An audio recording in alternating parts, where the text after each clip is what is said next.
Bismillahirrahmanirrahim. Assalamu alaikum dear students. It's me Muhammad Irfan Anwar, your chemistry teacher. Well dear students, today we are going to discuss the full length paper of MDCAT chemistry number 3. Very important paper. Keep in mind all the data of chemistry and let's move towards the discussion of the test. Well dear students, test आपके सामने है full length paper 3 MDCAT chemistry का, जिसे हम start करने जा रहे हैं। बहुत इंटरेस्टिंग टेस्ट है, दोनों टॉपिक से, दोनों बुक से एसोसिएटेड है। सो तमाम केमिस्ट्री जो हमने MDCAT में पढ़ी, जिसके बारे में डिस्कशंस पहले भी की गई, उनको जहन में रखिएगा। पेपर का आगाज करते हैं। सबसे पहला क्वेश्चन जो कि आप लोग देख रहे हैं आपके सामने है, क्वेश्चन नंबर 81। इसमें एक टेबल दिया गया है और उसकी स्टेटमेंट दे रहा है, कहता है consider the following statements about the allotropy and the polymorphism. Allotropy and polymorphism crystallinity से एसोसिएटेड है। क्रिस्टलाइन प्रॉपर्टीज आपके ज़हन में आ गई। अगर एक एलिमेंट की बात करते हैं तो डेफिनेटली एलोट्रोपी, एंड अगर कंपाउंड्स की बात करते हैं तो definitely we are going to discuss the polymorphism. So हम पॉइंट्स पढ़ते हैं। उसने एक टेबल दे दिया, ओके, कुछ स्टेटमेंट्स पढ़ ली। उसमें वो कह रहा है कि आपने इनकरेक्ट स्टेटमेंट ढूंढनी है, इनकरेक्ट। ओके, हम पढ़ते हैं। नंबर 1, एलोट्रोप्स के बारे में कहता है कि it is a phenomenon in which an element, exactly, an element exist in more than one crystalline form. बिल्कुल ठीक है। और उधर कंपाउंड की बात कर रहा है, बिल्कुल ठीक कह रहा है। नंबर 2 स्टेटमेंट है allotropes have different chemical properties.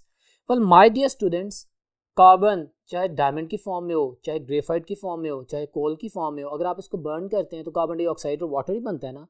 सो ये पॉइंट गलत है, हमने इनकरेक्ट स्टेटमेंट को चूज करना था, ये ज़हन में रखिए। Number 2 statement is disturbing. They have the same chemical properties, rather different. They don't have the different chemical properties, they have the same chemical properties. और बिल्कुल इसी तरह नंबर 3 स्टेटमेंट अगर हम पढ़ते हैं तो allotropes have different physical properties. ठीक कह रहा है, एलोट्रोप्स की डिफरेंट फिजिकल प्रॉपर्टीज डेफिनेटली होती हैं, बट वो कह रहा है कि allotropes have different chemical properties. This is wrong, number 2 statement. आगे नंबर 4 स्टेटमेंट कहता है डायमंड एंड द ग्रेफाइट्स और एलोट्रोप्स, और उसके बाद calcium carbonate show trigonal and orthorhombic structures. बिल्कुल ठीक इन्फॉर्मेशन है। ये टेबल बहुत ज्यादा इंफॉर्मेटिव है आप लोगों के लिए। इसमें जो इनकरेक्ट स्टेटमेंट है जो उसने पूछा था, that is number 2 statement. So option beta is my answer. Question number 81 का आंसर है beta. Only 2 statement is wrong statement. So ये एक तरह से इंफॉर्मेशन आपको प्रोवाइड की गई कि आपको एलोट्रोप्स का और पॉलीमॉर्फ्स का पूरा फिनोमेनन रिवाइज करवा दिया गया। नेक्स्ट क्वेश्चन पे चलते हैं। क्वेश्चन नंबर 82 है, स्टेटमेंट है विच of the following geometrical arrangements can be shown by the coordination compound in which the central atom has a coordination number 4।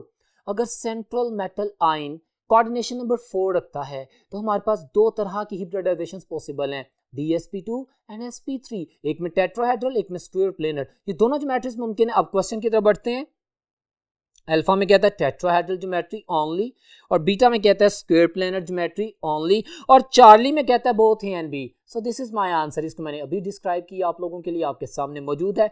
Charlie option is my answer question number 82 का, जिसमें हम जानते हैं कि अगर 4 ligands attach हो, coordination number 4 हो, तो हमारे पास sp3 हिब्रिडाइजेशन भी होती है, टेट्राहेड्रल को रिप्रेजेंट करती है, और dsp2 हिब्रिडाइजेशन भी होती है जो कि स्क्वायर प्लेनर ज्योमेट्री को रिप्रेजेंट करती है। ठीक है, इसमें एक और रिलेटेड MDCAT केमिस्ट्री को याद रखिएगा।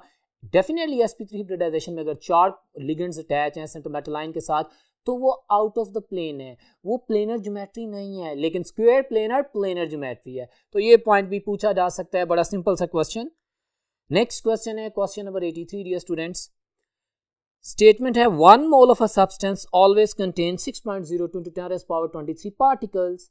ओके, देखते हैं।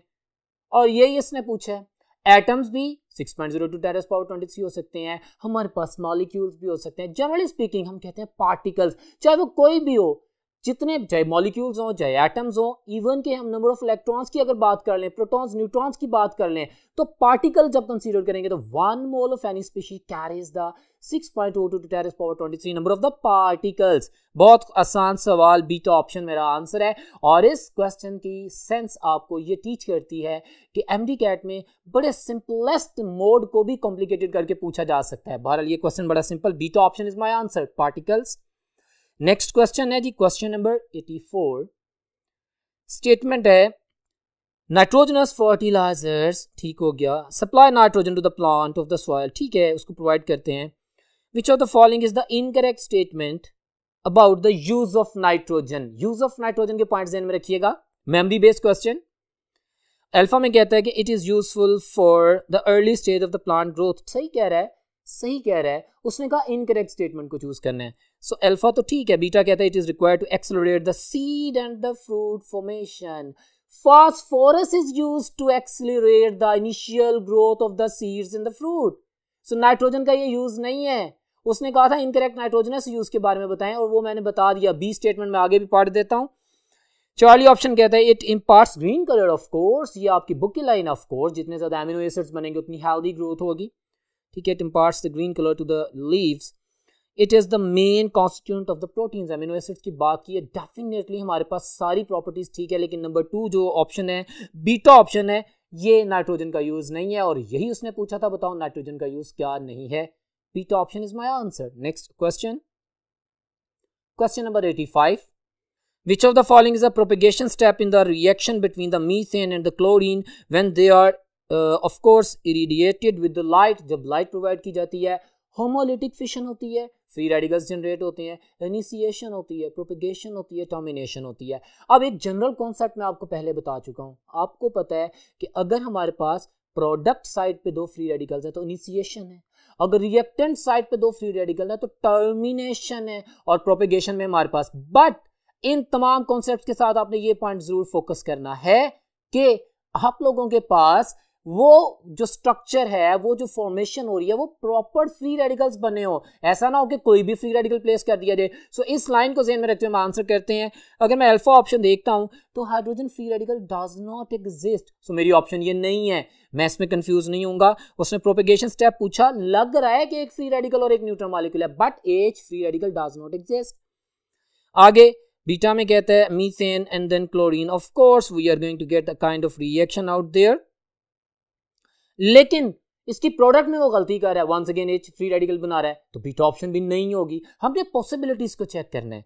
सो चार्ली ऑप्शन में देखते हैं CH4 plus, and this is my option. ये बड़ा सिंपल सा प्रोपेगेशन स्टेप है। क्लोरीन फ्री रेडिकल अटैक करता है मीथेन के ऊपर, हमारे पास क्लोरोमीथेन, एंड डेफिनेटली हमारे पास कंपैटिबल HCl बन रहा है, एंड डेफिनेटली हम उसको जो CH3 का फ्री रेडिकल बन रहा है, जो कि प्राइमरी फ्री रेडिकल बन रहा है, उससे आगे रिएक्शन प्रोसीड करेंगे। So Charlie option is my answer. इस किस्म के जो सवालात हैं उनको जवाब देने के लिए निहायत गौर से देखना होता है, पॉसिबिलिटीज देखनी होती हैं, कौन सा फ्री रेडिकल है और कौन सा नहीं है। So my dear students, question number 85 का आंसर चार्ली है, very simple. Question number 86. Which one of the following statement is incorrect about ozone? Incorrect statement, negative question है, ध्यान से आंसर करना है। इसके अलावा ऑप्टिमिस्टिकली देखें तो इट्स एन इंफॉर्मेटिव क्वेश्चन। देखते हैं जी। Alpha option, it is present in the small concentration throughout the atmosphere. जी, बहुत स्मॉल कॉन्सेंट्रेशन में होती है। बीटा कहते हैं it's normal amount present in the atmosphere is about 320 Dobson unit. ये गलत है, 350 Dobson unit. Average width 350 Dobson unit, 320 तो कभी भी नहीं पढ़ा हमने। और हम जानते हैं 450 एंड 250 की एवरेज 350 होती है, जो कि बुक की लाइन है। So beta option is wrong. यही उसने पूछा था कि कौन सी स्टेटमेंट इनकरेक्ट है, बाकी दोनों स्टेटमेंट्स रिमेनिंग है वो ठीक हैं। So my dear students, question number 86 का आंसर है बीटा ऑप्शन। नेक्स्ट क्वेश्चन पे चलते हैं।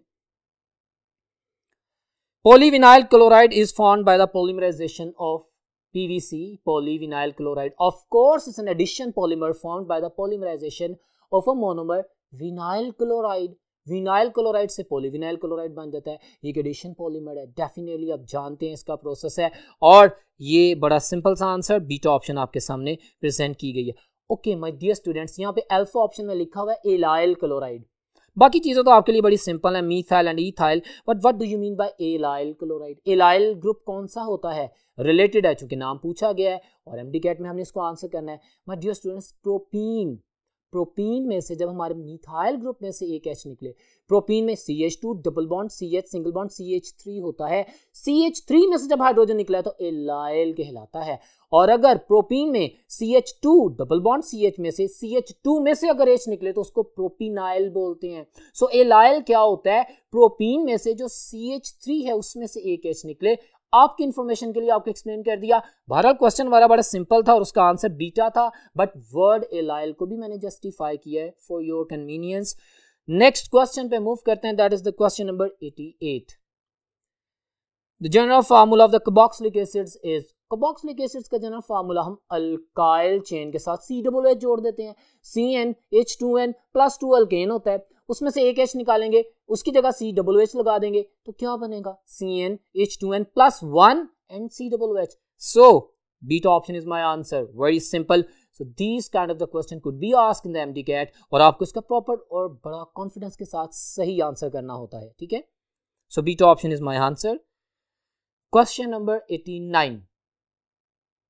In which of the following cases ionic bond is formed between the named atoms of the elements? Well, उसने हमें कुछ ऑप्शंस दिए हैं. आयोनिक बॉन्ड किस में बनेगा?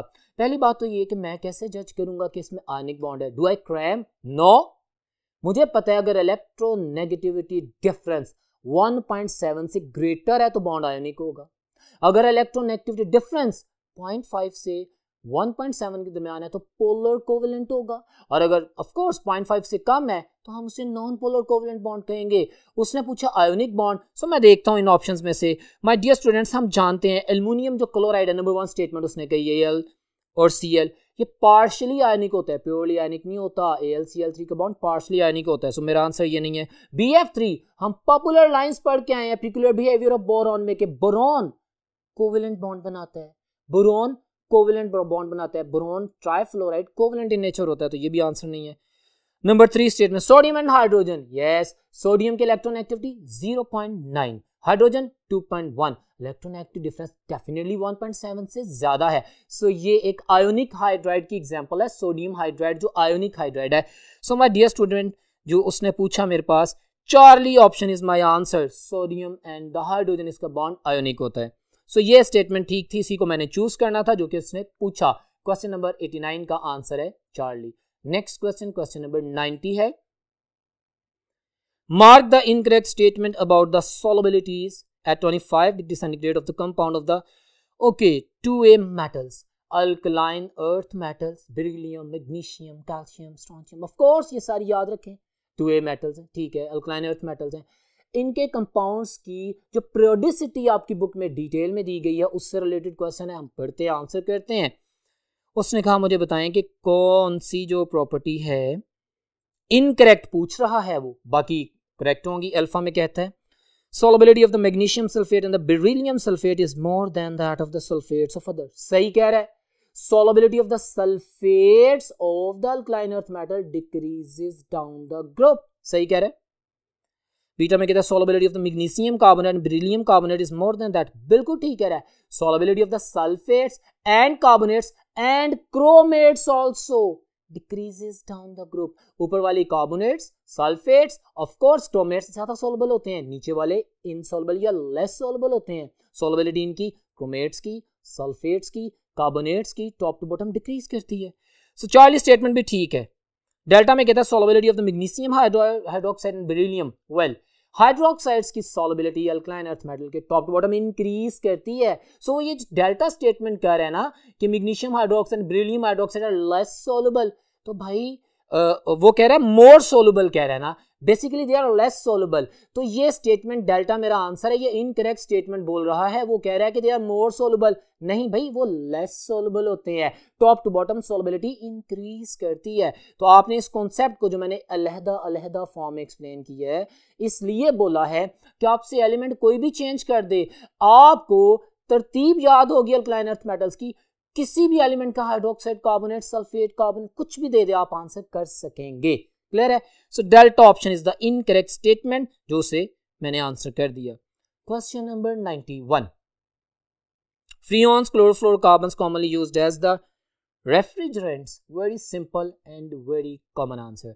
और ये हमारी बुक में भी लिखा है, और हम जानते हैं क्लोरोफ्लोरोकार्बन्स एज रेफ्रिजरेंट्स यूज होते थे, और डेफिनेटली इस वजह से वो एटमॉस्फेयर में लाइटर देन होते थे और चले जाते थे, ओजोन को डिस्ट्रॉय करते थे, तो रेफ्रिजरेंट के तौर पे यूज होते थे. आजकल इनको बैन किया गया है. And my dear MD CAT students, मैं ऐड कर दूं, क्लोरोफ्लोरोकार्बन्स की जगह आजकल हाइड्रोफ्लोरोकार्बन्स यूज होते हैं, क्योंकि कार्बन क्लोरीन की बॉन्ड एनर्जी कम होती है, वो जल्दी टूट जाता है, वो जल्दी फ्री रेडिकल बनाता है. लेकिन कार्बन हाइड्रोजन अगर रिप्लेस कर दिया जाए क्लोरीन की जगह, तो उसकी बॉन्ड एनर्जी ज्यादा होती है, 413 किलो जूल्स पर मोल. इसलिए वो नहीं टूटता, फ्री रेडिकल नहीं बनते, ओजोन डिप्लीट नहीं होता. ये रिलेटेड बात आपसे शेयर की है. बहरहाल क्वेश्चन नंबर 91 का आंसर अल्फा है. They are used as refrigerants. बाकी बिल्कुल इररेलेवेंट बातें की गई हैं। Question number 92, the compound C4H10O, okay हमने देख लिया।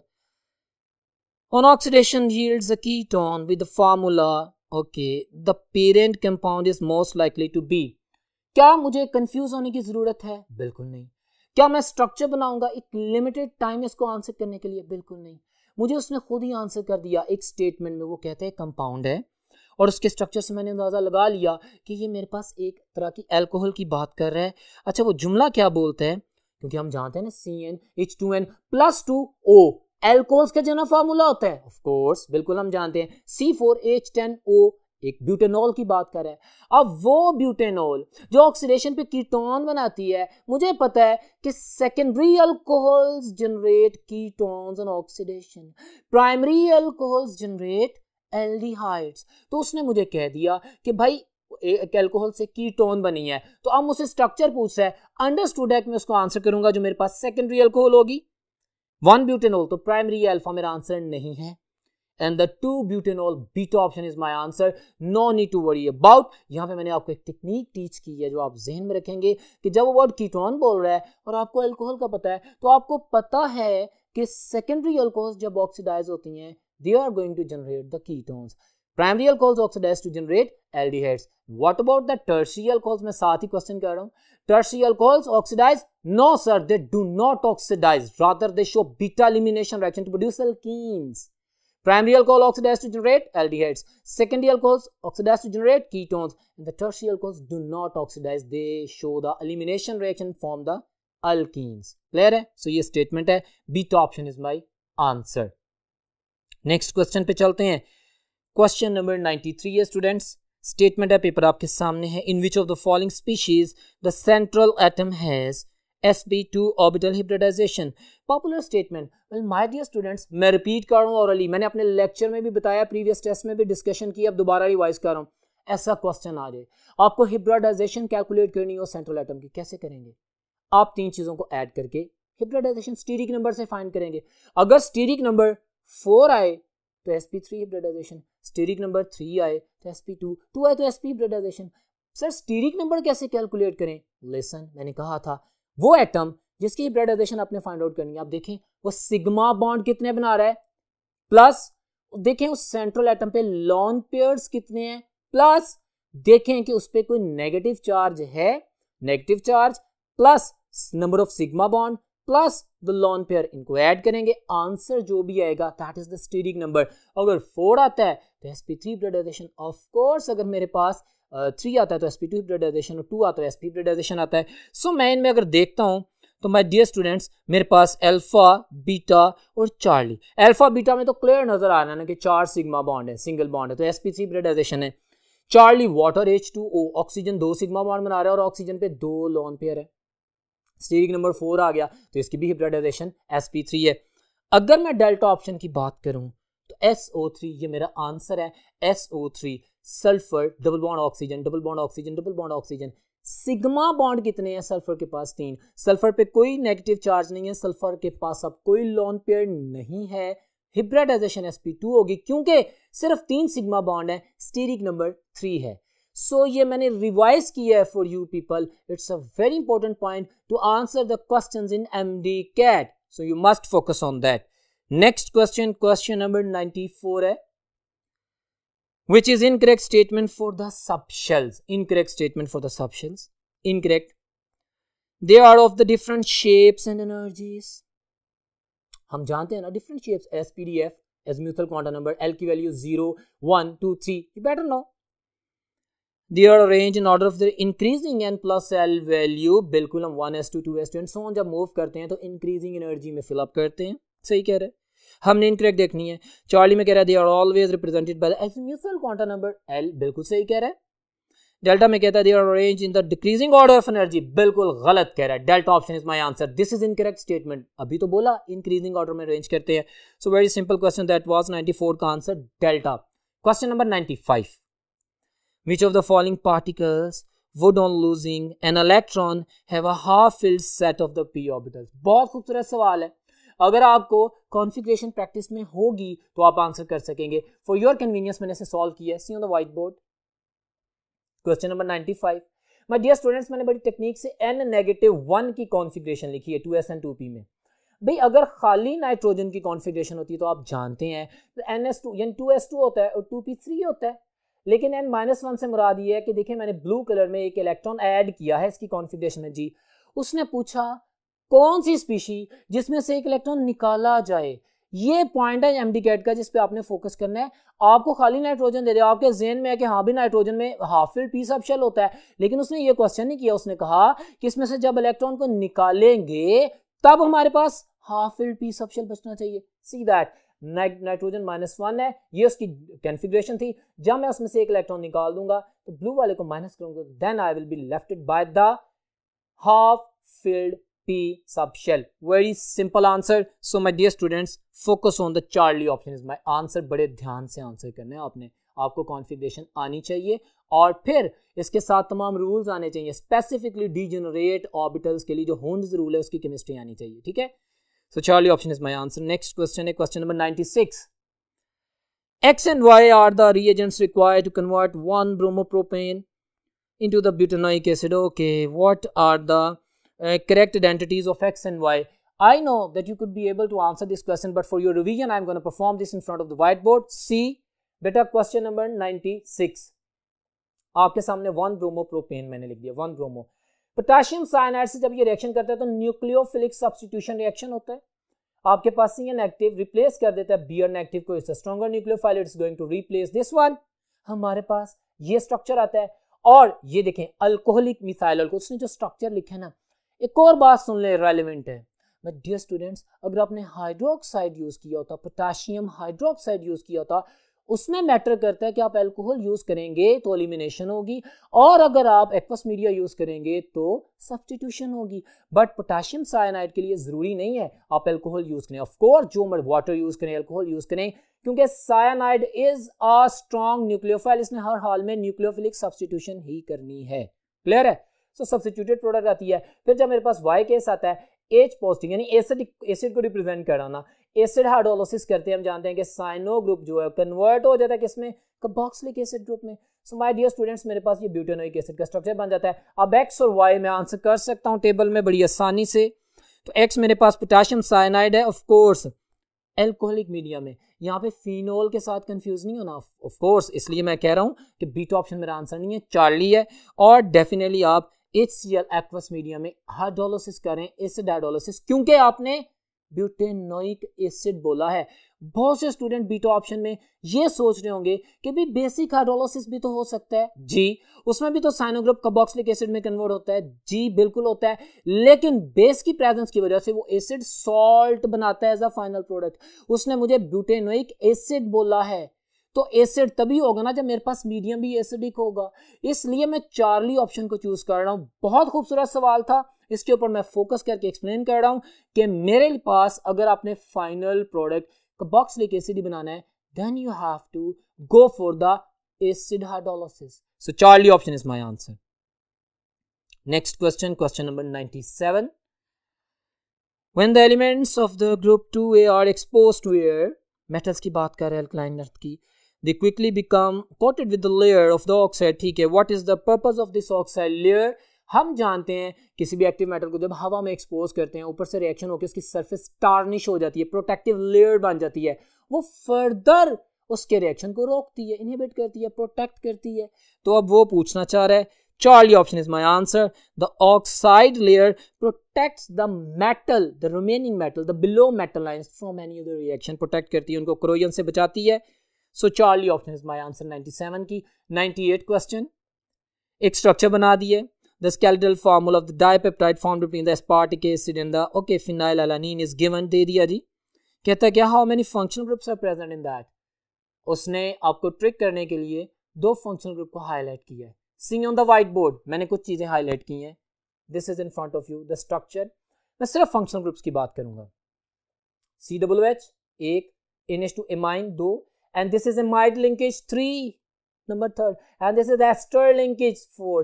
so इस एक स्ट्रक्चर में जो उसने आपके सामने प्रेजेंट किया, my dear students, कितने फंक्शनल ग्रुप्स हैं? 4 functional groups are present, so you can answer that the Charlie option। clear? Be very much smart while answering the questions। Next question, question number 99, mark the incorrect statement about the phenol. Phenol जिसका common name carbolic acid भी है, okay, simplest among the family of the phenols, उसकी बात कर रहे हैं। Alpha में कहता है इनकरेक्ट स्टेटमेंट चूज करनी, कहता है it contains hydroxyl group directly bonded to the benzene ring, ठीक कह रहे हैं। It is stronger acid than ethanol, of course हमने एसिडिक स्ट्रेंथ जानते हैं, carboxylic acid than phenol and then of course water and then of course alcohol. ये तरतीब याद रखिएगा, बहुत इंपॉर्टेंट है, मैंने बारहा रिपीट की है और इसमें बहुत क्वेश्चन आते हैं, के वैल्यूज भी बताई हुई हैं। 12 स्टेटमेंट ठीक है। चार्ली कहता है it is more reactive than the benzene ring, of course, क्यों? क्योंकि हाइड्रोक्सिल ग्रुप इलेक्ट्रॉन डोनेटिंग है, रिंग एक्टिवेट हो जाता है, रिएक्टिविटी बढ़ जाती है, लॉजिकल रीजनिंग के साथ। चार्ली भी ठीक है। Number 10, it is stabilized due to the localization of, localization तो नहीं होती, डीलोकलाइजेशन होती है, so delta option is wrong. देखिए कितना ट्रिक किया उसने एक स्टेटमेंट को, डीलोकलाइज्ड इलेक्ट्रॉनिक क्लाउड होता है ना, उसकी वजह से उसकी स्टेबिलिटी बढ़ जाती है फेनॉक्साइड आयन की, सो ये लोकलाइज्ड वर्ड यूज कर रहे हैं, यहाँ पे डीलोकलाइज्ड होना चाहिए, delta option is my answer, clear? So delta is the incorrect statement. Question number 100, which of the following alcohol is the most acidic. अभी मैंने बात की थी और मैंने अपने लेक्चर में क्लैरिफाई किया था और मैंने उस वक्त कहा था कि ये पॉइंट बहुत अहम है, आपको मैं रिवाइज करके बता रहा हूं। नॉर्मली आप लोग पढ़ते हैं acidic strength, carboxylic acid, okay, 10⁻⁵ Ka value, फिर आप कहते हैं that is more acidic than phenol, 10⁻⁻10 Ka value. Then आप अपनी बुक में पढ़ते हैं एफएससी में कि आपके पास ऑफ कोर्स आ जाता है वाटर 10⁻16 और फिर आप बात करते हैं अल्कोहल्स की 10⁻18 में। बट मैंने अपने लेक्चर में प्रीवियस टेस्ट की डिस्कशन में बारहा बताया है कि अल्कोहल्स में से मिथाइल अल्कोहल एक ऐसी अल्कोहल है, मेथेनॉल बोलते हैं, जीरोन बोलते हैं, कार्बिनोल बोलते हैं, जिसकी Ka वैल्यू, डिसोसिएशन कांस्टेंट की वैल्यू 10⁻16 है, इवन इसकी एसिडिक स्ट्रेंथ वाटर से भी ज्यादा होती है। तो अल्कोहल्स के दरमियान सबसे ज्यादा एसिडिक है, बाकी अल्कोहल से भी और वाटर से भी। सो ये मेरा आंसर उस कॉन्सेप्ट पे रिलाई करता है। I am answering that with the complete revision, alpha option. Next question, question number 101, which one of the following alcohol does not give alkene on the dehydration? Dehydration होती है जी, हमारे पास dehydration से alkenes बनती हैं, okay. Phenomenon क्या होता है? Beta elimination. क्या बोला? बीटा एलिमिनेशन, अल्फा कार्बन से OH और बीटा से हाइड्रोजन। अब मैंने उस लेक्चर में भी एक्सप्लेन किया था, दोबारा रिवाइज कर रहा हूं, वो तमाम अल्कोहल्स डिहाइड्रेशन करेंगी जिनमें अल्फा पे OH और बीटा पे हाइड्रोजन हो। अगर बीटा कार्बन के पास हाइड्रोजन है तो डिहाइड्रेशन होगी, अदरवाइज नहीं होगी। See on the white board, question number 101 आपके सामने है। मैंने एक स्ट्रक्चर बना दी है, या आपके सामने जिसकी ऑप्शन मैंने चूज की है उसको पहले दिखाता हूं, आंसर करता हूं। ये मेरे पास जो स्ट्रक्चर है, डाइमिथाइल ऑफ प्रोपेनॉल की बात करूं, अल्फा के पास OH तो है, लेकिन beta carbon, the carbon which is attached with the alpha carbon, that is beta carbon, क्या इस बीटा कार्बन के पास हाइड्रोजन है? बिल्कुल नहीं है। तो क्या ये बीटा एलिमिनेशन करेगा? बिल्कुल नहीं करेगा। सो माय डियर स्टूडेंट्स, इस डिस्क्रिप्शन के बाद मेरे पास जो आंसर बचता है क्वेश्चन नंबर 101 का, that is the alpha option. ये मैंने स्ट्रक्चर बना के एक्सप्लेन किया है आप लोगों को, you can see easily. Next question पे चलते हैं। क्वेश्चन नंबर है 102। स्टेटमेंट है what is involve in the mechanism of the reaction between aqueous sodium hydroxide and 2-bromo 2-methyl butane. ये एक 2-bromo 2-methyl butane, of course ये एक alkyl halide की बात कर रहे हैं, अल्काइल ब्रोमाइड की, और एक्वस बेस यूज कर रहे हैं। एक्वस बेस में क्या होता है?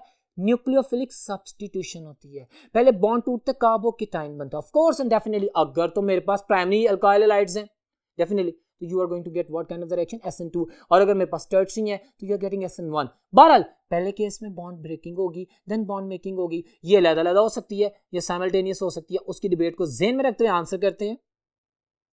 अल्फा ऑप्शन में कहता है a heterolytic bond fission attack by electrophile. Electrophile के अटैक की वजह से गलत कर दिया, अटैक तो न्यूक्लियोफाइल कर रहा है, सब्स्टिट्यूशन तो न्यूक्लियोफिलिक हो रही है, सो अल्फा नहीं है।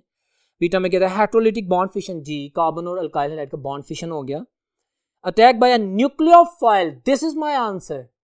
Beta option is my answer. Nucleophilic substitution हो रही है, पहले हेटेरोलिटिक क्लीवेज होती है, कार्बन और अल्काइल हैलाइड का बॉन्ड टूटता है, weaker nucleophile is going to be replaced by a stronger nucleophile. Nucleophilic substitution reaction की बात कर रहा है, beta option is my answer, very simple and clear.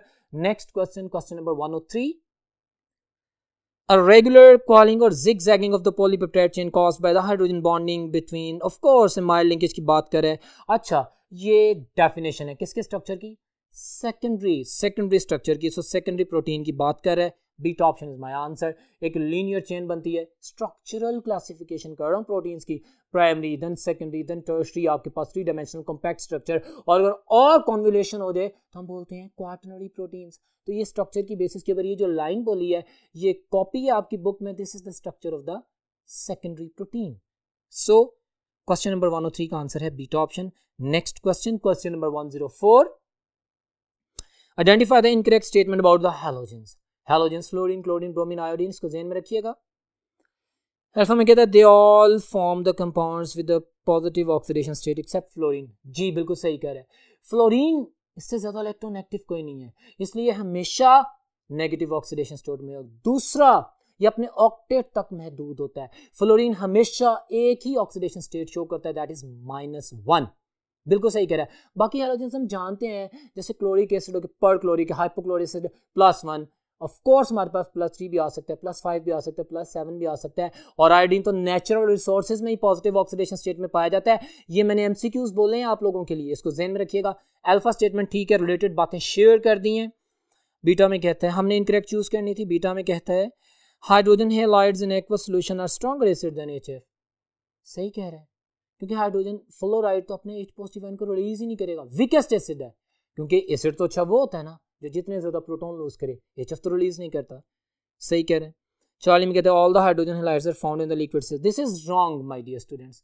C on the white board, मैंने इसे आप लोगों के लिए इंफॉर्मेशन के तौर पर रिवाइज किया है, आपको भी पता लग जाएगा कि कौन लिक्विड स्टेट में है और कौन गैसियस फॉर्म में। See on the white board. Question number 104 आपके सामने, आप देख सकते हैं मैंने बॉइलिंग पॉइंट्स लिख दिए हैं। अब इनमें ये भी गैस है, ये भी गैस है, ये भी गैस है। अच्छा, इस डिस्क्रिप्शन को लिखने का एक पर्पस है, बहुत से क्वेश्चन का आंसर हो जाएगा। ये तो मेरे पास 19.5 डिग्री सेंटीग्रेड HF है, और क्यों लिक्विड पाया जाता है? Due to the strong hydrogen bond, that's why strongest hydrogen bond is present in HF। Strongest hydrogen bonding is present in water. What do you mean by that? मैं explain कर चुका अपने लेक्चर्स में, पहले revise कर रहा हूं। HF में स्ट्रॉन्गेस्ट हाइड्रोजन बॉन्ड होता है, लेकिन एक होता है। वाटर में उससे वीक बॉन्ड होता है, लेकिन 2 होते हैं, इसलिए बॉन्डिंग फिनोमेनन हाइड्रोजन बॉन्डिंग का वाटर में स्ट्रॉन्ग होता है। ठीक हो गया। अच्छा, HCl -85, HBr -67 एंड HI -35। अब ये देखें कि टॉप टू बॉटम इनका जो बॉइलिंग पॉइंट है डेफिनेटली वो इंक्रीज कर रहा है, इनका HCl HBr HI का। और इसकी रीजन क्या हो सकती है? रिलेटेड क्वेश्चन है। Due to the strong wind wall forces, size larger होता जा रहा है, हैलोजन एटम्स का इंटरेक्शन बढ़ती जा रही है, दैट्स व्हाई। बहरहाल ये तमाम चीजें ध्यान में रखिएगा। अभी का जो हमारा क्वेश्चन था, क्वेश्चन नंबर 104, इसकी चार्ली स्टेटमेंट, उसको मैं जस्टिफाई कर रहा हूँ कि रॉन्ग स्टेटमेंट है। उसने कहा था इनकरेक्ट स्टेटमेंट, वो मैंने बता दिया। बाकी सारी गैसेज हैं और लिक्विड सिर्फ HF पाया जाता है, वो कह रहा है सारे गैसियस फॉर्म में पाए जाते हैं, गलत कह रहा है। वो कह रहा है सारे लिक्विड में पाए जाते हैं, बहरहाल गलत कह रहा है। So Charlie option is my answer. Question number 105, Which one of the following halogen has the maximum bond dissociation energy?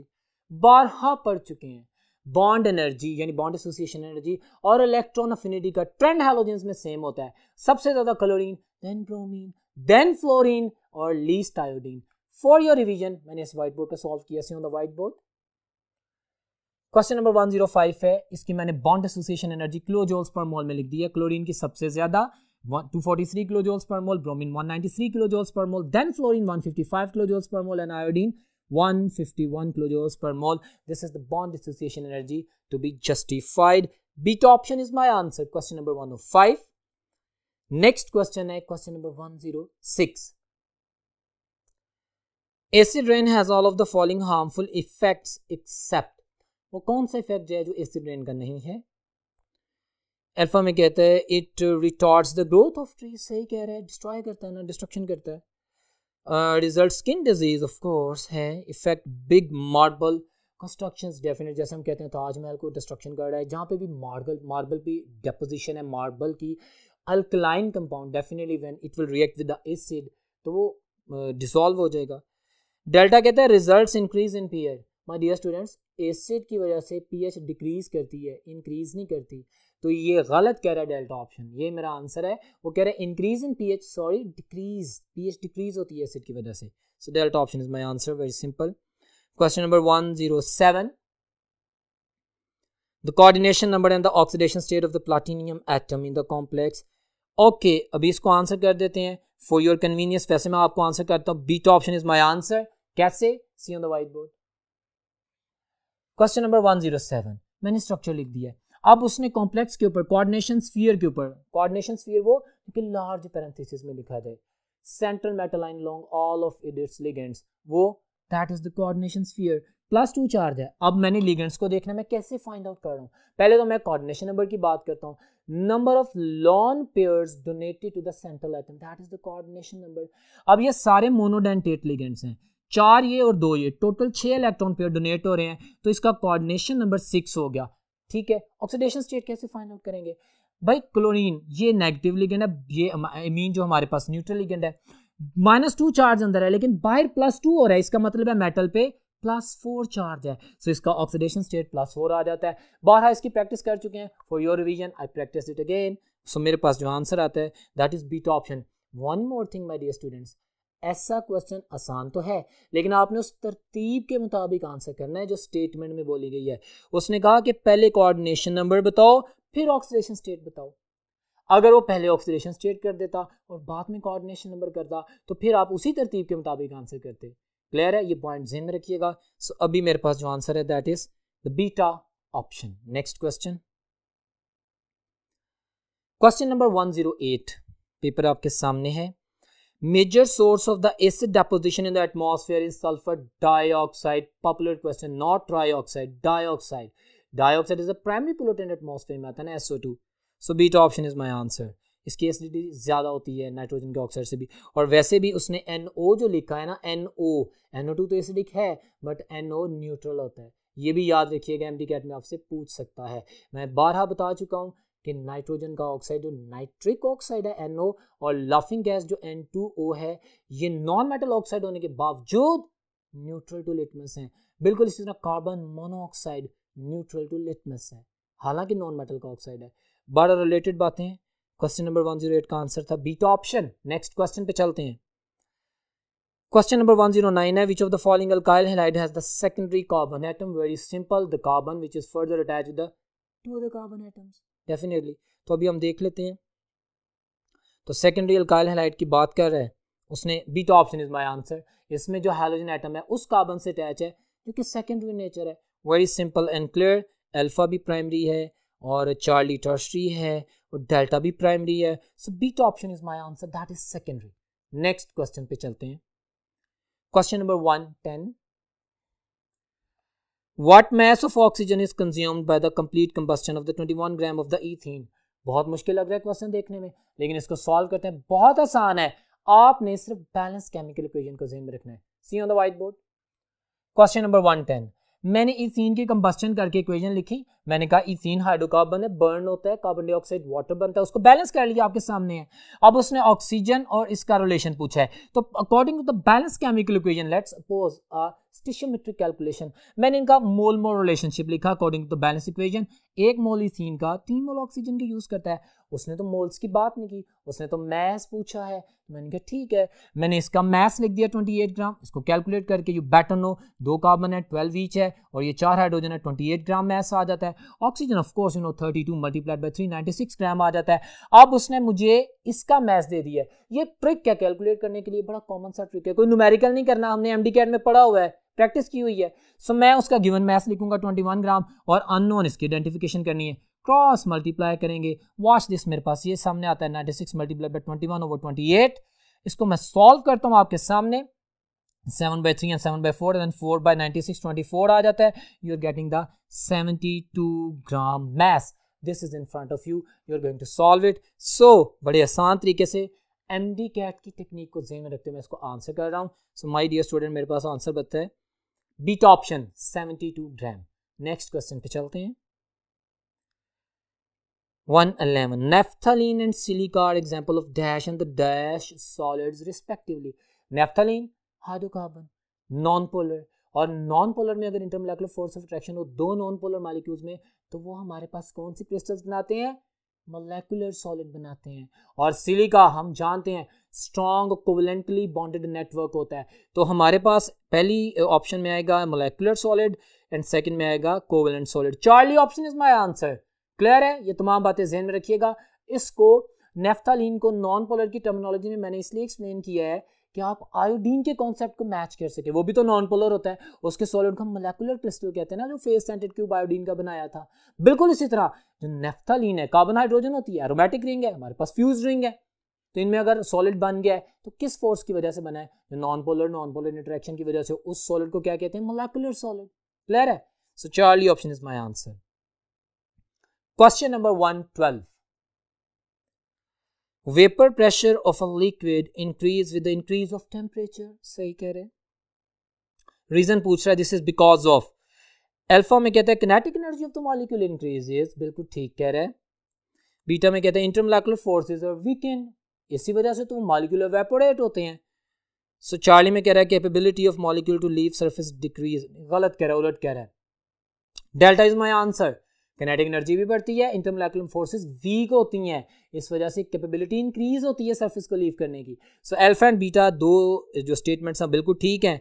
So delta option is my answer. Charlie गलत था इसमें। क्वेश्चन नंबर 112 का आंसर है डेल्टा ऑप्शन। पेपर आपके सामने है। Next question, question number 113, which of the following method is used to prepare ethanoic acid commercially on large scale? Book की line है, हम कमर्शियली कैसे प्रिपेयर करते हैं? हम फर्मेंटेशन से अल्कोहल बनाते हैं, फिर उसकी ऑक्सीडेशन करके एथेनॉल यानी एल्डिहाइड बनाते हैं, फिर उसकी ऑक्सीडेशन करते हैं और एथेनोइक एसिड बनता है। सो लार्ज स्केल पे कमर्शियली इंडस्ट्रियली हमारे पास beta option is my answer. Clear है? So beta option is the answer by the oxidation of the ethanol. Charlie option में वो कह रहे हैं by the oxidative cleavage of the alkenes acid बनता है, इसमें एसिटिक एसिड बनता है चार्ली ऑप्शन में, but I am not talking about this option. Next question है question number 114, the larger anions such as the carbonate ion of the 2A group metal decompose on heating to the smaller anions such as the oxide because। बड़ा खूबसूरत सवाल है। कहते हैं carbonate decompose क्यों होता है और क्यों उसका स्टेबल ऑक्साइड बनता है? जैसे मैंने अभी बोल भी दिया इसका आंसर, अभी इसकी जस्टिफिकेशन सुनते हैं। अल्फा में कहता है कि O-2 is more stable than the carbonate ion. Yes, this is more stable, ये रीजन है। So alpha and the beta में कहता है O-2 is more strongly attracted to the cations in the crystal. एक ही बात है, स्टेबल है क्योंकि वो स्ट्रेंथन बॉन्ड बनाता है। सो अल्फा एंड बीटा दोनों ऑप्शंस मेरा आंसर है, और ये बातें आपके लेक्चर में डिटेल में डिस्कस की गई हैं। दोबारा मैं रिवाइज करता हूँ, ये 114 का चार्ली है, बोथ ए एंड बी दोनों ऑप्शंस हैं।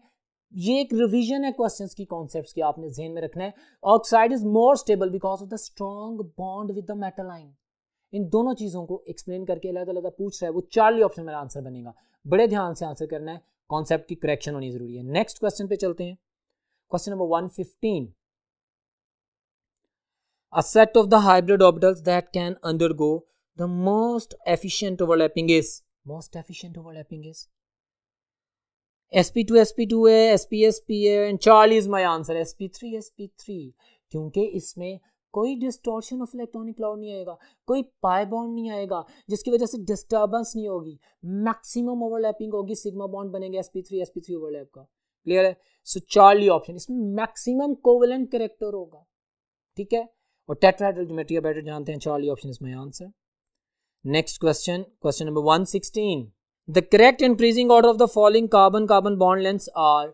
आपको पता है वो, अब जैसे अल्केन की बॉन्ड लेंथ है 1.54 है, देन अल्कीन्स हैं, देन अल्काइंस है, एंड देन बेंजीन। सबको ज़हन में रखिएगा, beta option is my answer. My dear students, आप लोग जानते हैं कि अल्काइन में 1.20 एमस्ट्रैंग होता है, इंक्रीजिंग ऑर्डर में लिखना है ना। फिर मेरे पास क्या होती है, अल्कीन 1.34 एमस्ट्रैंग होता है, देन बेंजीन 1.397 एमस्ट्रैंग होता है, देन अल्केन 1.54 एमस्ट्रैंग होता है। So beta option is my answer. Very simple question that was. Next question पे चलते हैं, that is question number 117। When 1 mole of the gaseous atoms are formed from the element, gaseous atoms are formed from the element, enthalpy of atomization की बात करेगा, ज़हन में रखते हैं। Under the standard conditions, the energy involved is called Charlie option, enthalpy of atomization, आप element से atom बना रहे हैं। सो नेक्स्ट क्वेश्चन पे चलते हैं, question number 118,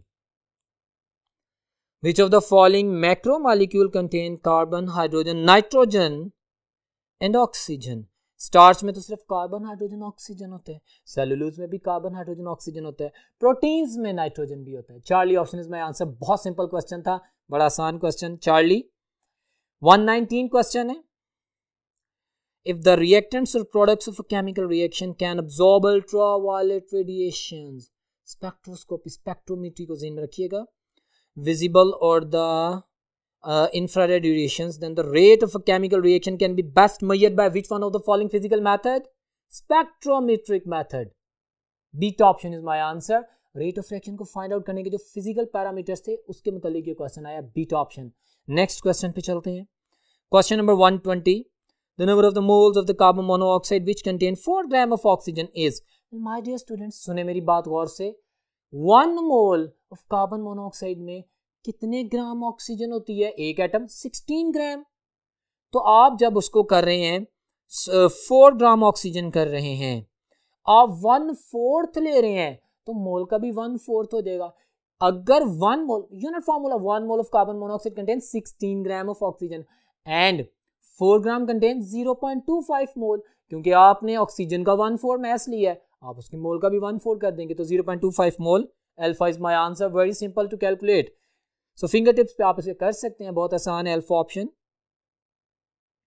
question number 121, which one of the following is an electrophile in the reaction of the ethanol chloride, Friedel-Crafts acylation को ध्यान में रखिएगा, with benzene in the presence of aluminum chloride as a catalyst। हम जानते हैं एथेनॉयल chloride, acetyl chloride की बात करें, क्लोरीन निकल जाता है तो कौन सा स्ट्रक्चर बचता है? CH3C double bond O C+, ये बचता है। तो वो स्ट्रक्चर आपसे पूछ रहा है, बड़ी आसानी से आंसर कर देंगे हम। Charlie option is my answer. ये मेरे पास एक स्ट्रॉन्ग इलेक्ट्रोफाइल जनरेट होता है जो कि फ्रीडल-क्राफ्ट एक्सेलेशन में यूज होता है। So Charlie option is my answer. Question number 122 my dear students आपके सामने है, mark the incorrect statement about the application of the electrolysis. बहुत खूबसूरत सवाल है, इलेक्ट्रोलिसिस, उसकी एप्लीकेशन, मेटल्स को एक्सट्रैक्ट कर रहे हैं, मैं एक्सप्लेन करूंगा। Okay, anodizing of the aluminium, yes हम इलेक्ट्रोलिसिस ही तो करते हैं। Anodizing mean you are using the anode और cathode and you are going to deposit the metal ions, yes electrolysis use होता है। उसने कहा एक्सेप्ट, इनकरेक्ट स्टेटमेंट पूछ रहा ना, refining of the blistered copper, yes copper को प्यूरिफाई करने के लिए डेफिनेटली हम इलेक्ट्रोलिसिस करते हैं, पॉपुलर इलेक्ट्रोलिसिस के रिएक्शंस हैं।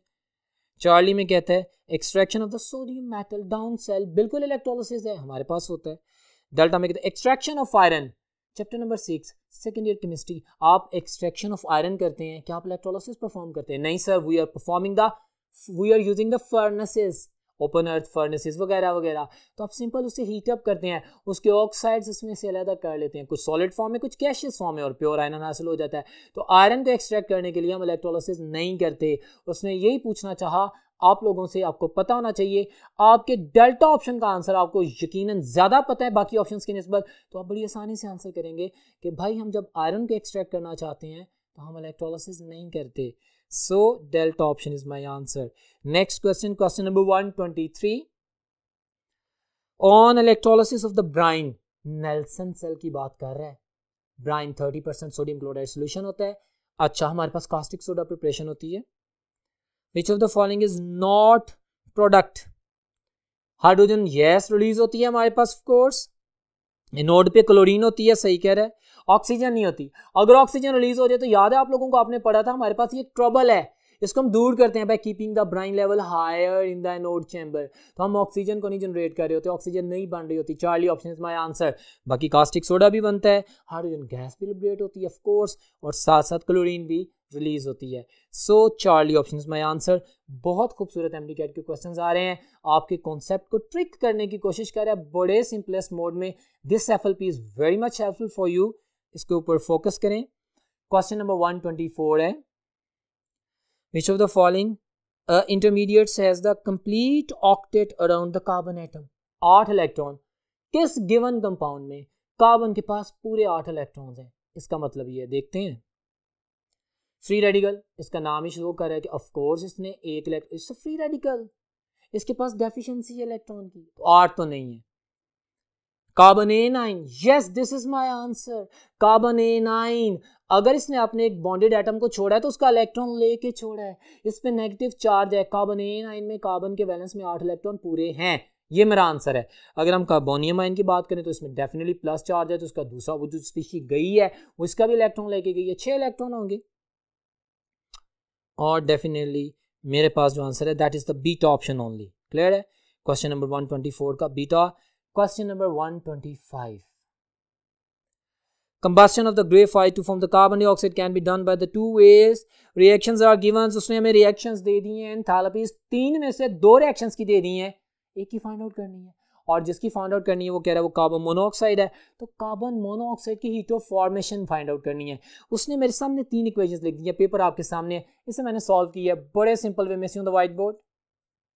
क्वेश्चन नंबर 125 आपके सामने, मैंने रिएक्शंस की जो इन्फॉर्मेशन है वो लिख दी है। हम जानते हैं टोटल नेट एंथैल्पी चेंज क्या होती है, वो जितने स्टेप्स हैं उनकी एंथैल्पीज को सम अप करते हैं, वेरी सिंपल। अब आपको उसने टोटल एंथैल्पी चेंज दे दी है जी, उसने एक पहला जो स्टेप है जिसमें कार्बन मोनोऑक्साइड बन रही है उसकी एंथैल्पी नहीं दी, और वो कह रहा है कार्बन मोनोऑक्साइड की heat of formation find out करो। वो ना ये वर्ड बोलता हीट ऑफ फॉर्मेशन का, वो सिंपल कह देता इस रिएक्शन के बारे में बताएं, लेकिन चूंकि उसने enthalpy of formation of the carbon monoxide बोला है इसलिए मैंने उसको लिख दिया enthalpy of formation of the carbon monoxide. 2 values, 3 में से 2 वैल्यूज पता हो तो ऑफ कोर्स हम तीसरी फाइंड आउट कर सकते हैं। जैसा मैंने आपके सामने सॉर्ट आउट किया, आपके सामने आंसर आता है -110.7 kilo joules per mole. Beta option, very simple way according to the Hess's law of constant heat summation। Next question 126 है, identify the incorrect statement about the equilibrium constant Kc। incorrect, okay। Alpha में कहता है it is the ratio of the product of the molar concentration of the products to the product of the molar concentration of the definition कह रहा है, बिल्कुल ठीक कह रहा है, हमने incorrect देखनी है। Its value depends on the initial concentration of the reactants। Its value depends on the equilibrium concentration, not initial। Beta is wrong, और यही मेरा आंसर है। उसने कहा था इनकरेक्ट स्टेटमेंट बताएं, बाकी दोनों ऑप्शंस ठीक हैं। Well my dear students, 3 options alpha, Charlie और डेल्टा ठीक हैं, बीटा ऑप्शन इज इनकरेक्ट, और यही मेरा आंसर है। हमने इक्विलिब्रियम कॉन्सेंट्रेशंस की बात करनी होती है केसी में, इनिशियल नहीं। क्वेश्चन नंबर 127 है, which compound is the product of the hydrolysis of, okay, by the boiling of the aqueous sodium hydroxide। ये बीटा ऑप्शन है मेरे पास, इसको मैंने जस्टिफाई किया है। 127 का आंसर बीटा है, देखें कैसे, see on the white board. Well dear students, इस आंसर करने को जस्टिफाई करने के लिए मैंने इक्वेशन ही लिख दी है, रिएक्शन ही। उसने मुझे ये स्ट्रक्चर दिया, मैंने इसका हाइड्रोलिसिस कर दिया, basic hydrolysis. Let's suppose for you people, तो आप देखते हैं, हम जानते हैं जब एस्टर्स बनते हैं तो कार्बन ऑक्सीजन बॉन्ड किसका टूटता है, कार्बोक्सिलिक एसिड का। हम इसको न्यूक्लियोफिलिक सब्स्टिट्यूशन रिएक्शंस बोलते हैं। उसी रिएक्शन को मैंने रिवाइज कर दिया, रिवर्स रिएक्शन में लेके चल रहे हैं ना। आपके सामने एस्टर है, उसका हाइड्रोलिसिस किया है, ये बॉन्ड ब्रेकेज होगी, और आपके पास अल्कोहल जो बनेगी दैट विल बी प्रोपेनॉल, और साथ में एथेनोइक एसिड बनेगा। सो ये आपके सामने रिप्रेजेंटेशन है रिएक्शन की, मेरे आंसर की जस्टिफिकेशन है जो कि आपके सामने की गई है विदाउट एनी कंफ्यूजन। बड़े ध्यान से, अगर आपको पता होगा कि किसका ऑक्सीजन हाइड्रोजन बॉन्ड टूटना है, अल्कोहल का, और किसका कार्बन ऑक्सीजन बॉन्ड टूटना है, एसिड्स का, और ये मैकेनिज्म क्या है, न्यूक्लियोफिलिक सब्स्टिट्यूशन रिएक्शन, तभी आप आंसर कर सकेंगे। और ये जो 3 लाइनें मैंने बोली हैं, these are the worth MDCAT questions. Clear है? सो मेरे पास 127 का आंसर बीटा है। नेक्स्ट क्वेश्चन पे चलते हैं, 128। ओके, आपने हमें SN2 रिएक्शन मैकेनिज्म दिखा दिया, nucleophilic substitution reaction by bimolecular. Delta option is my answer. 100% of inversion of the configuration takes place, तो डेल्टा ऑप्शन मेरे पास है, वो बनती है इन्वर्जन, यानी उलट जाता है, ऑपोजिट हो जाता है। 128 का आंसर डेल्टा। बड़ा सिंपल सा क्वेश्चन था। नेक्स्ट क्वेश्चन पे चलते हैं। क्वेश्चन नंबर 129 है, टेबल दिया गया है, given data in the accompanying table for the atom X। Okay, बहुत खूबसूरत सवाल, the very interesting question. Ionization energies के कॉन्सेप्ट को यूज करते हुए आप नंबर ऑफ वैलेंस इलेक्ट्रॉन बता सकते हैं। मैं पहले कॉन्सेप्ट की डिस्क्रिप्शन करूंगा। माय डियर स्टूडेंट्स, आपको पता है हमारे पास जब एक ही शेल में से इलेक्ट्रॉन्स निकलते हैं, हाँ थर्ड आयनाइजेशन एनर्जी सेकंड से ज़्यादा होती है, सेकंड फर्स्ट से ज़्यादा होती है, फोर्थ थर्ड से ज़्यादा होती है, हर नई आने वाली आयनाइजेशन एनर्जी ज़्यादा होती है। लेकिन एनर्जी गैप को देखना है। अगर आपको जैसे ये टेबल दिया गया है और पूछ क्या रहा है, बताओ इसके वैलेंस शेल में कितने इलेक्ट्रॉन हैं, आप कैसे आंसर कर सकेंगे? आप कर सकते हैं। कैसे? आप वैल्यूज देखेंगे। अगर तो स्मॉल गैप्स आ रहा है हंड्रेड्स में, तो इसका मतलब है एक ही शेल में से इलेक्ट्रॉन निकल रहे हैं। लेकिन अगर थाउजेंड्स में या एकदम बहुत मेजर एनर्जी गैप आता है, तो जिस दो आयनाइजेशन एनर्जी के दरमियान में मेजर गैप आता है, उसका मतलब है अब शेल शिफ्ट हुआ है, वैलेंस इलेक्ट्रॉन्स के साथ साथ शेल शिफ्ट हुआ है। सो मैं इस टेबल को अगर देखता हूं, वॉच दिस, पेपर आपके सामने, फर्स्ट उसने एक वैल्यू दी है, then second ionization energy, third भी फ्यू हंड्रेड्स का गैप है, फोर्थ में भी 400 का 500 का गैप है, बट फोर्थ और फिफ्थ में गैप थाउजेंड्स में है। इसका मतलब है जब फिफ्थ इलेक्ट्रॉन निकाला गया तो वो लोअर शेल से पेनल्टीमेट शेल से निकाला गया।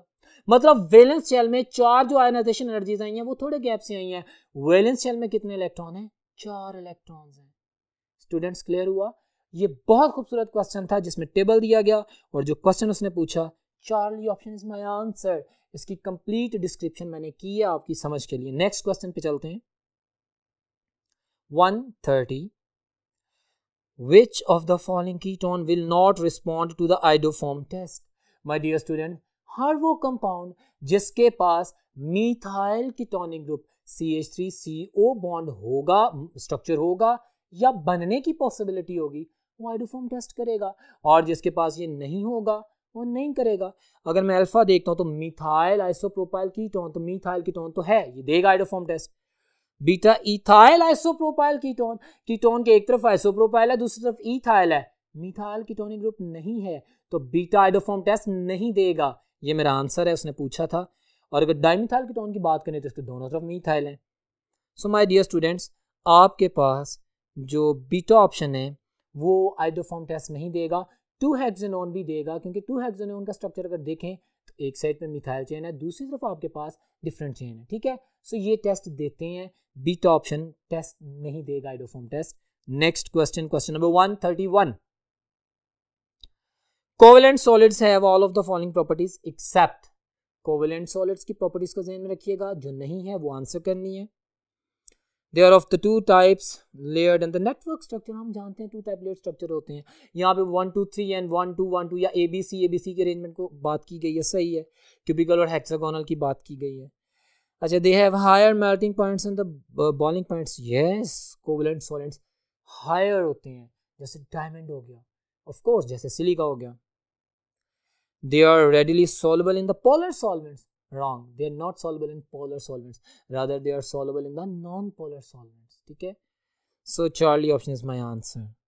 और they are hard and bliss, ठीक है, उसने कहा तो जो प्रॉपर्टी नहीं है, तो चार्ली प्रॉपर्टी नहीं है। नेक्स्ट क्वेश्चन पे चलते हैं, क्वेश्चन नंबर 132।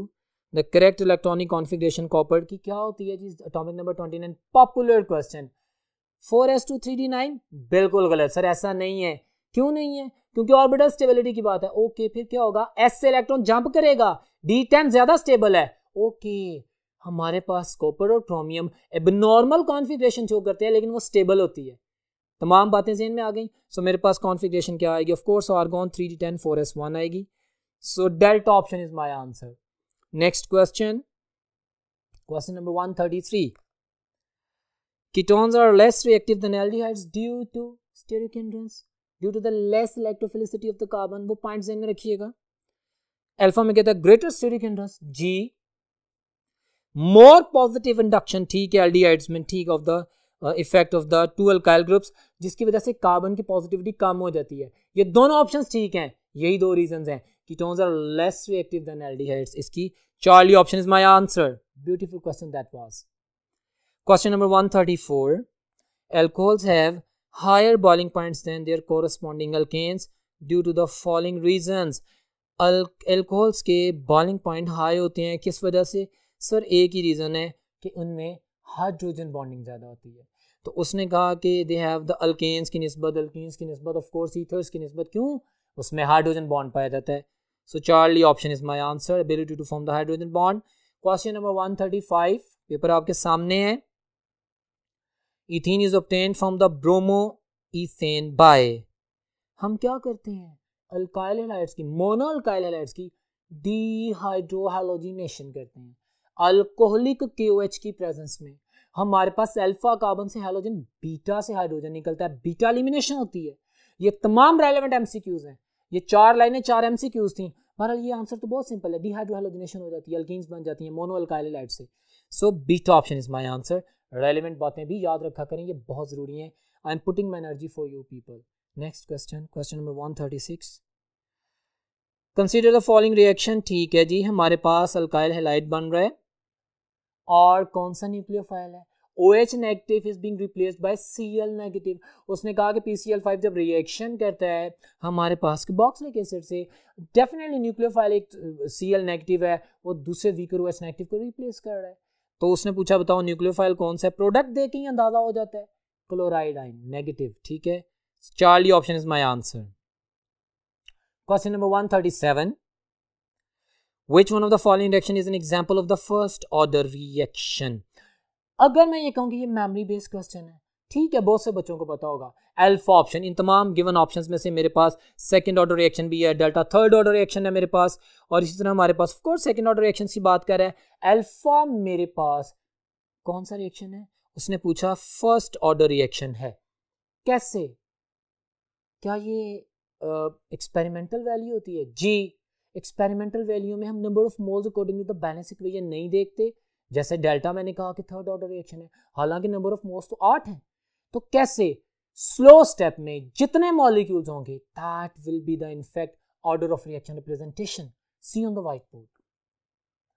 क्वेश्चन नंबर 137 में जो रिएक्शन है उसकी मैंने डिस्क्रिप्शन कर दी, रिएक्शन होता कैसे है, आपकी बुक में भी लिखा हुआ है, आपको पता है। आप ये देखेंगे जो स्लो स्टेप मैंने लिखा है, जो रेट डिटर्मिनिंग स्टेप है, जिसकी वजह से ऑर्डर ऑफ रिएक्शन जो कि एक्सपेरिमेंटल वैल्यू है, कैसे पता लग रही है, N2O5 का एक मॉलिक्यूल इन्वॉल्व है, वैल्यू ऑफ N कितनी है 1, और वही मेरे पास ऑर्डर ऑफ रिएक्शन है, that is first order reaction.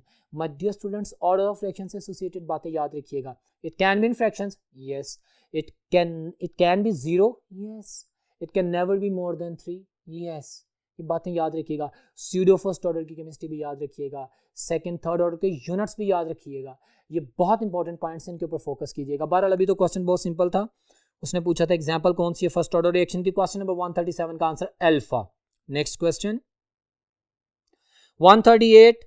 During the esterification of the carboxylic acid with alcohol, which bond of the carboxylic acid undergoes cleavage? मैंने अभी बोला था esterification होती है, अल्कोहल्स और कार्बोक्सिलिक एसिड्स मिलते हैं, अल्कोहल्स का ऑक्सीजन हाइड्रोजन बॉन्ड टूटता है, कार्बोक्सिलिक एसिड्स का कार्बन ऑक्सीजन बॉन्ड टूटता है। ये न्यूक्लियोफिलिक सब्स्टिट्यूशन रिएक्शन है। अभी मैंने थोड़ी देर पहले कंप्लीट डिस्क्रिप्शन दी, रिवीजन कर ली, वही क्वेश्चन आ गया। So Charlie option is my answer, carboxylic acid का कार्बन ऑक्सीजन बॉन्ड टूटेगा।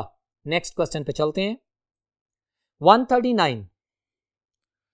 A farmer added lime water to the dump soil followed by the nitrogenous fertilizer ammonium sulfate. A chemical reaction occurred in the soil. Chemistry के student से बहुत simple reaction पूछ रहा है, वो मैंने सॉल्व कर दिया, जो उसने बोला उसको लिख दिया see on the white board.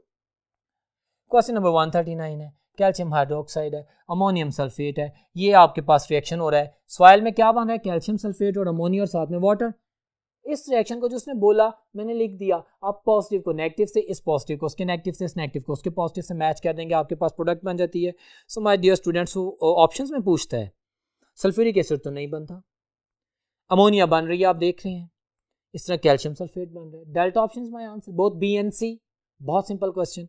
Next question, question number 140 which is the last question of the today's FLP3, कहते हैं कि synthetic polymer prepared by the reaction of the ethylene glycol with the tersalic acid is, क्या बोलते हैं उसे हम, टेरालीन बोलते हैं। बीटा ऑप्शन, पॉलीएस्टर टेरालीन बनता है। So my dear student, this was one of the very good question. आज के इस टेस्ट की डिस्कशन से मैं उम्मीद करता हूं कि आप लोगों की सारी chemistry book 1 book 2 and definitely all related MD-CAT topics cover हुए होंगे। रिवीजन करने की कोशिश की है मैंने हर क्वेश्चन की एक्सप्लेनेशन में। इंशाल्लाह ताला इसकी बेसिस पे आपका टेस्ट बहुत अच्छा होगा। नेक्स्ट टेस्ट में मुलाकात होती है, तब तक अल्लाह हाफिज़।